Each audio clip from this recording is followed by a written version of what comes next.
There's a strange contradiction hiding beneath modern life. People are surrounded by more people than ever.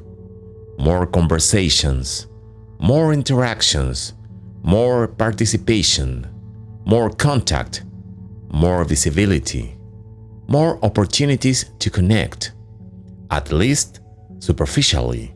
And yet, many people increasingly describe the same feeling. Not isolation, something more difficult to explain, a quiet absence, a sense that something important is missing, even while surrounded by other people. Because being around people and belonging to people are not always the same thing, and that distinction may explain one of the most important emotional shifts happening beneath modern life. Historically, belonging was rarely something people consciously pursued. It was often something they inherited: a neighborhood, a church, a workplace, a family network, a local community, a group of familiar faces seen repeatedly over time. People did not always choose these environments, but they lived inside them. And repeated exposure creates something valuable: familiarity, trust, recognition, a feeling that your existence occupied a stable place within other people's lives. Not because everyone was close, because everyone was known. That feeling matters more than it first appears, because human beings do not only need interaction, they need recognition. The feeling that someone notices when they arrive, the feeling that someone notices when they disappear, the feeling that their presence changes something, even slightly. And increasingly, many people seem to experience less of that. Not because they are surrounded by fewer people, because they are surrounded by more people than ever. The crowd became larger, belonging became smaller. At first, that sounds impossible. More people should create more connection. More interaction should create more belonging. More participation should create more community. Yet reality often feels different, because interaction and belonging are not interchangeable. A person can interact with hundreds of people while feeling emotionally invisible. A person can participate constantly while feeling unnecessary. A person can remain socially active while quietly feeling unknown. That contradiction appears everywhere now, in cities, in offices, in apartment buildings, in gyms, in cafes, in public transportation. People share physical space constantly, yet many increasingly experience life as parallel existence, close proximity, minimal attachment, shared environments, limited belonging. And perhaps that shift begins with something simple: mobility. Modern life became extraordinarily mobile. People move cities, change jobs, change apartments, change routines, change social environments again and again and again. Movement creates opportunity, but it can also create something else: fragility. Because belonging often depends on repetition. The same faces, the same places, the same relationships existing long enough to deepen. And deepening requires time, not dramatic time, ordinary time, years, shared routines, accumulated familiarity, the slow construction of trust. Modern life excels at creating interaction. It is less consistent at creating repetition. And repetition is where belonging often lives, because belonging is not usually created through intensity. It is created through continuity. Seeing someone every week, running into the same person repeatedly, sharing ordinary experiences, watching life unfold gradually. That process rarely feels important while it is happening, until it disappears. Then people begin noticing something strange. They know many people. You feel connected to very few, not because relationships became impossible, because relationships increasingly exist inside environments designed for movement. And movement changes behavior. You invest differently when everything feels temporary. You commit differently. You reveal yourself differently. You trust differently. Not because people became cynical, because uncertainty changes emotional investment. And modern life contains enormous amounts of uncertainty. The next move, the next job, the next opportunity, the next disruption, the next transition. People adapt. Humans always adapt. Eventually, many begin treating relationships the same way they treat everything else, flexibly, cautiously, professionally. That adaptation makes sense, but it produces consequences, because belonging rarely grows inside professional environments. Belonging requires emotional permanence, not guaranteed permanence, perceived permanence. The feeling that people will still be there tomorrow, and increasingly, many people seem less certain about that, especially men, because masculine isolation rarely looks dramatic. It rarely announces itself. It often looks functional. Work continues. Responsibilities continue. Life continues.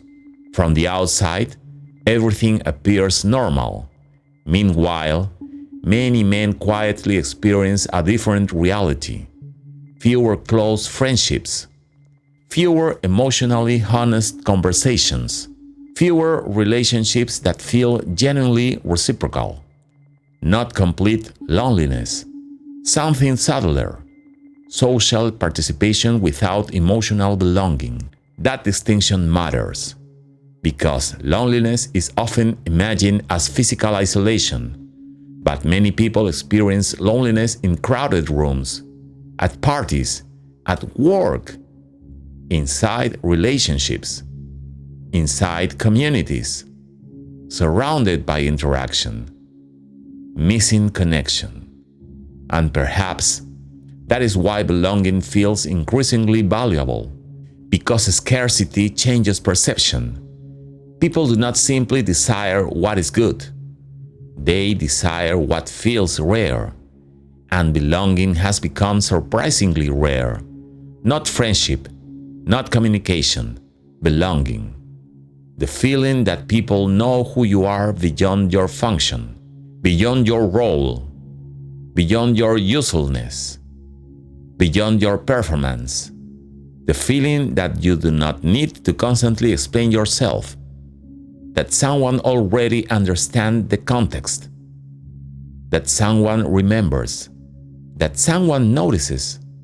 Historically, many forms of belonging emerge naturally, through proximity, through repetition, through shared obligations, through local participations. Today, many of those environments became less stable, not necessarily worse, less stable, more flexible, more mobile, more optional, more individualized. And individual freedom creates remarkable advantages. But every gain creates trade-offs, because communities are easier to sustain when people stay. Belonging is easier to sustain when relationships remain. Continuity matters, more than people often realize, because continuity quietly transforms strangers into familiar people, and familiar people into community. Without continuity, the transformation struggles to happen. The interaction remains. The belonging doesn't always follow, which may explain another contradiction. People are participating constantly, yet many increasingly describe feeling disconnected.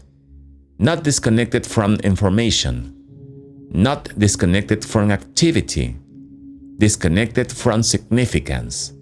The feeling that relationships became wider, but thinner. The feeling that social life became larger, but lighter. The feeling that many interactions begin, yet fewer become deeply rooted. Unrooted relationships create something difficult to replace: psychological shelter. A place where performance becomes unnecessary. A place where identity can relax. A place where a person can stop managing impressions. That experience is becoming increasingly valuable because modern life contains extraordinary amounts of performance. Professional performance, social performance, personal performance, constant presentation, constant adaptation, constant responsiveness, and performance consumes energy. Belonging restores it. Because belonging allows people to exist without constant negotiation, without constant explanation, without constant positioning. The remarkable thing is that most people already understand this emotionally, even if they rarely articulate it directly. You can hear it in ordinary conversations.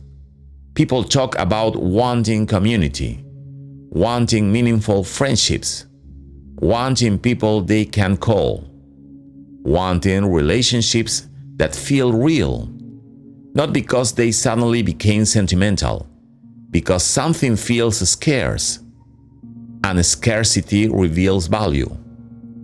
Perhaps that is why so many people continue searching for belonging even when surrounded by endless opportunities for interaction. Because interaction was never the final goal, belonging was. The crowd solves one problem: visibility. It did not necessarily solve another: recognition. And recognition may be one of the deepest human needs, not admiration, not status. Recognition. The feeling that your existence is woven into someone else's reality. The feeling that your absence would be noticed. The feeling that your presence matters, even quietly. And perhaps that is the realization hiding underneath all of this. People are not simply looking for more social activity. They are looking for evidence that they belong somewhere. Evidence that their relationships extend beyond participation. Evidence that familiarity still exists. Evidence that community remains possible. Because participation and belonging are not the same thing. A crowd can provide participation. Only connection provides belonging. And perhaps that is why so many people struggle to explain what feels different now.